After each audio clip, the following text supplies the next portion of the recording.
I had a purpose. I wanted to be one of the best basketball players to ever play. And anything else that was outside of that lane, I didn't have time for. I made that deal with myself at 13 years old, crystal clear. The love of the game, the challenge. Like I would watch Magic play, I'd watch Michael play, and I would see them do these unbelievable things. And I'd say, you know, can I get to that level? I don't know, but let's find out. And so that curiosity to see where I could push this thing led me down that path, I think. Competitive with things that I participate in. So, you know, basketball for me was the most important thing. So everything I saw, whether it was TV shows, whether it was books I read, people I talked to, everything was done to try to learn how to become a better basketball player. Everything. And so when you have that point of view, then literally the world becomes your library to help you to become better at your craft. So at 13 years old, I had a I had a kill list.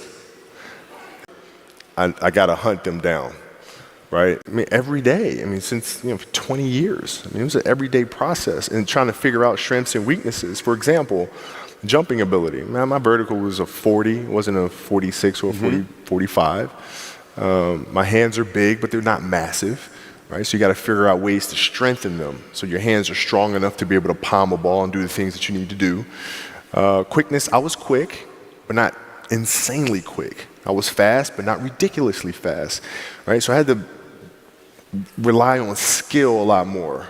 I had to rely on angles a lot more. I had to study the game a lot more.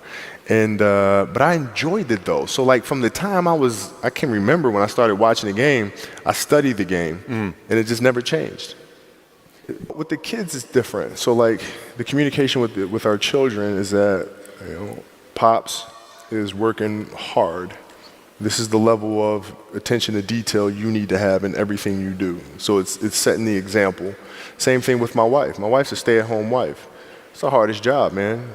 Right? So she works really hard at that. I mean, it's, and so her attention to detail with that as well are examples for our children.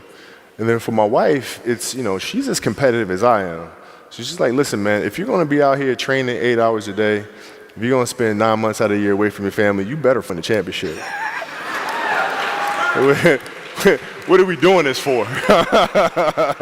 But it's a balancing act. And that's the thing that's important, is understanding that we have to have so much energy.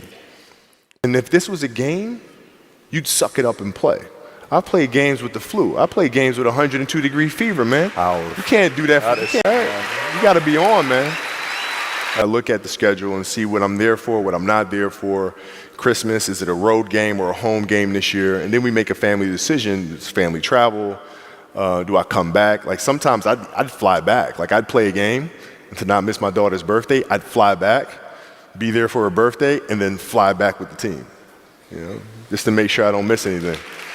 It's like, kids, Natalia had a certain, health situation or what have you, and you're staying up all night, and then you got to go out and perform because fans don't know, teammates don't know, nor do they care, nor should they, that you've been up all night. You got to perform, right? And so you just got to go to work, man. That's it. Seriously, it's crazy. Like, you got a lot of people paying their hard-earned money to come watch you perform.